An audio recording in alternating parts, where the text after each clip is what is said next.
What I'm going to show you now is how I build the different personas for interviews. What do I mean? Is that sometimes you don't have enough information on the other party, so you cannot run a simulation, whatever.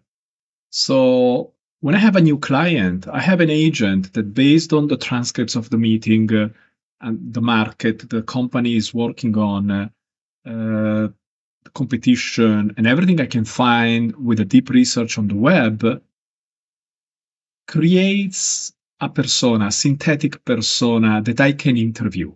So what I did is, for a fictional company here, I'm not using the real company I'm working with. I built Sophia Lindberg. She is head of sales for Northern Process Cooling Group. They do industrial refrigeration and food process cooling.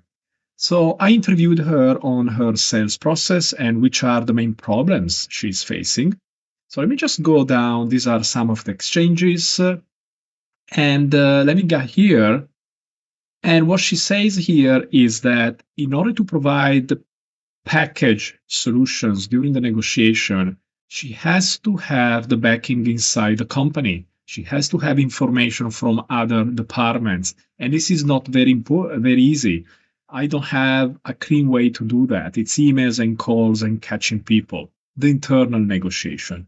And this is what we deepened a little bit and analyzed in the second. Internal negotiation, she never used that phrase. And what happens is that they have a meeting, but they don't come up with solutions and different scenarios for other party or whatever. So I think the last question is also quite relevant.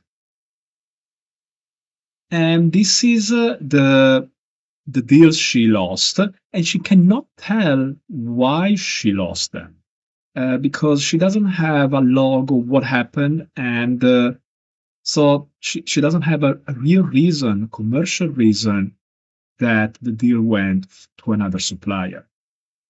So this was my client, and I also built an analogous synthetic persona for the buyer on the other side for their client, potential client. And this is again fictional, head of procurement at Arden Cold Chain Logistics. And again, we went through a series of questions to understand how they buy and how they make decisions.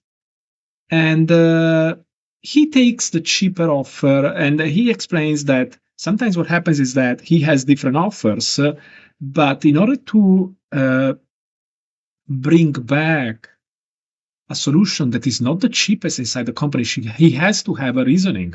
So what he does, even if he understands that the cheapest offer is not the best, what he does is he asks the other suppliers to provide him a reason for which he should choose them, so he can log it in his decision and explain to the company. And what he also says is that internal customer satisfaction is not easy to describe because sometimes they just want to buy from the same suppliers always bought and they already have. So this is a second problem that comes up. And the next one is the date.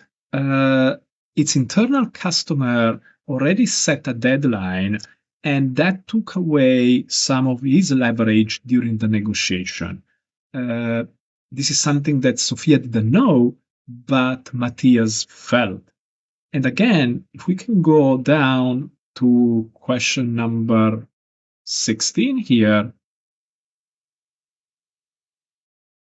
what he says, why do I buy the cheapest? Because the saving is certain.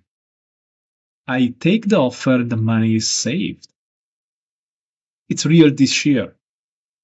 So, and sometimes he's been asked to give up something certain to avoid something that might never occur. Think of quality problems and issues and whatever.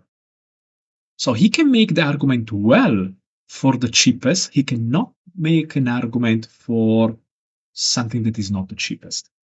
It is interesting, the interview. So this is all synthetic data, synthetic personas. Just wanted to show you how I build them. Thank you.